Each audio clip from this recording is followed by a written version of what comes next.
Welcome to Cybercrime for Everyday People. I'm Danielle Ramos, and I've been in technology for more years than I'd like to admit. I am not a cybersecurity expert. To be an expert, you need years of focused study and then lots of practical hands-on experience. That said, I know more than the average person, and I hope to help you learn about common cyber fraud, how to recognize it, and how to protect yourself. All right, our agenda today is to talk about common methods that cyber criminals use to try to get your money, how to recognize these cyber crime attempts, how to do damage control if you fall for something, how to proactively create a wall of cybersecurity around you and your assets so that you can protect yourself, and then a little bonus on protecting your privacy. I like to use an analogy. Here we have a cyber criminal, and just think he's a fisherman, and he is just trying to hook a victim. So we're going to talk about ways to recognize these attempts to hook you and help you know when not to bite. Most common type of cyber fraud is called phishing.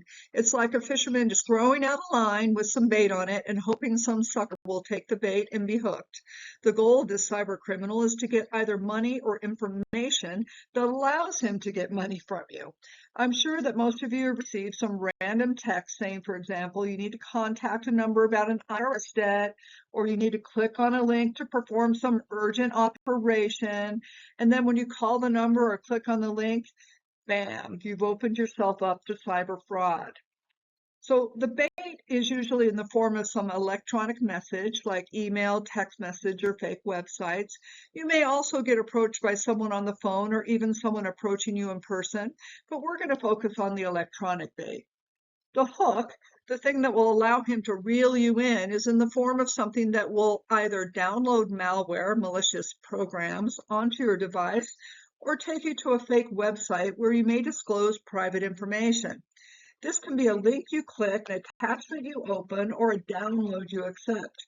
You may also be directed to a website that looks valid and asks you to disclose your credentials or credit card information, or banking information, or some other information that will allow the cyber criminal to steal your money. Another place a cyber criminal may lurk is on a public network. He may be watching traffic and grabbing information from you that way as well. Spear phishing works the same way. However, this type of bait will be personalized. The cyber criminal may be watching you on social media and gathering information about you. Or he may have stolen your mail. Or he may have purchased your information from the dark web. This type of bait will look more credible because it may look like it's from someone you know or maybe a company you do business with. The hook is the same though, links, attachments, downloads, etc. So two things: know this type of cybercrime exists, be suspicious of anything asking you to disclose information, and be careful about what you disclose on social media that cyber criminals may use to get at you. So just to reiterate, there are a few things that you may be asked to do that will make you a victim of cybercrime. You may click on a link, call a number, go to a fake website, open an attachment, reply to something, provide private or payment information, or download something onto your device, and boom, you're hooked. The point here is you are literally just a click away from being defrauded by a cyber criminal at any time. So let's say you clicked on something bad and you realize that you did it. What can you do to protect yourself? First, act very quickly. Immediately change your password to the compromised site. Enable multi-factor authentication. Run antivirus software to detect and isolate any malware you may have downloaded. Report the phishing attempt. Alert your financial institutions as appropriate, and depending on the situation, file a police report. If you don't know what some of this means, don't worry, we'll be going through all of this in more detail.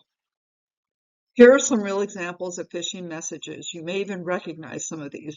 If you look at these, they may look credible. Some of the things to look for include generic greetings like hello or dear customer. Many of these come from outside the USA, so you might see spelling or grammatical errors. The graphics may be fuzzy or not look quite right.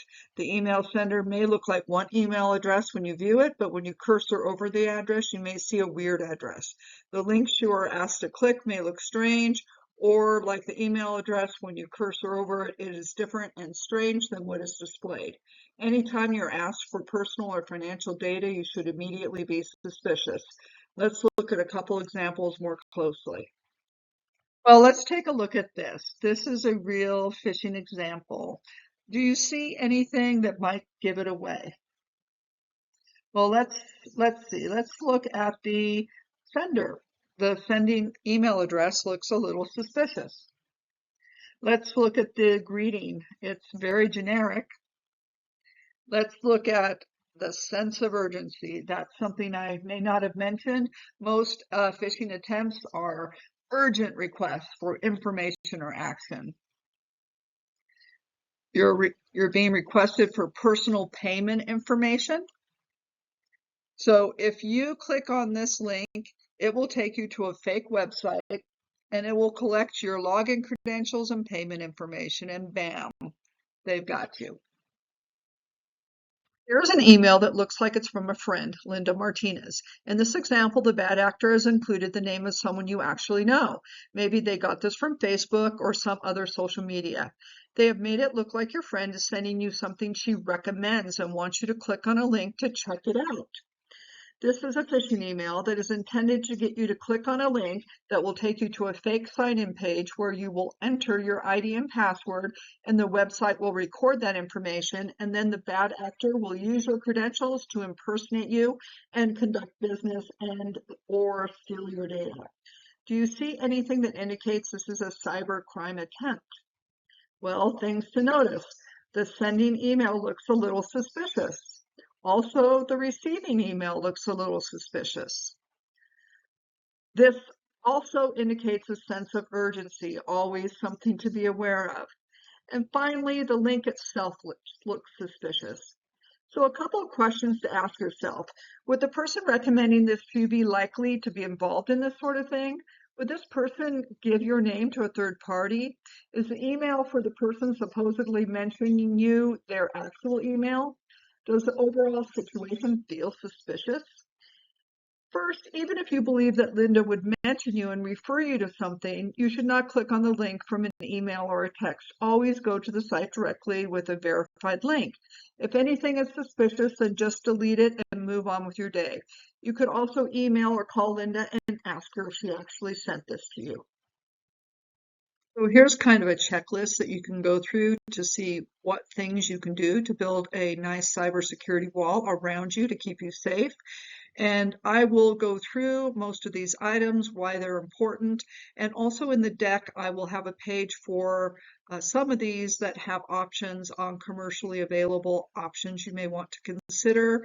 I'm including those options for your information, but I will not be discussing them as I'm trying to keep this to a 30-minute presentation. And this is a very dense topic already.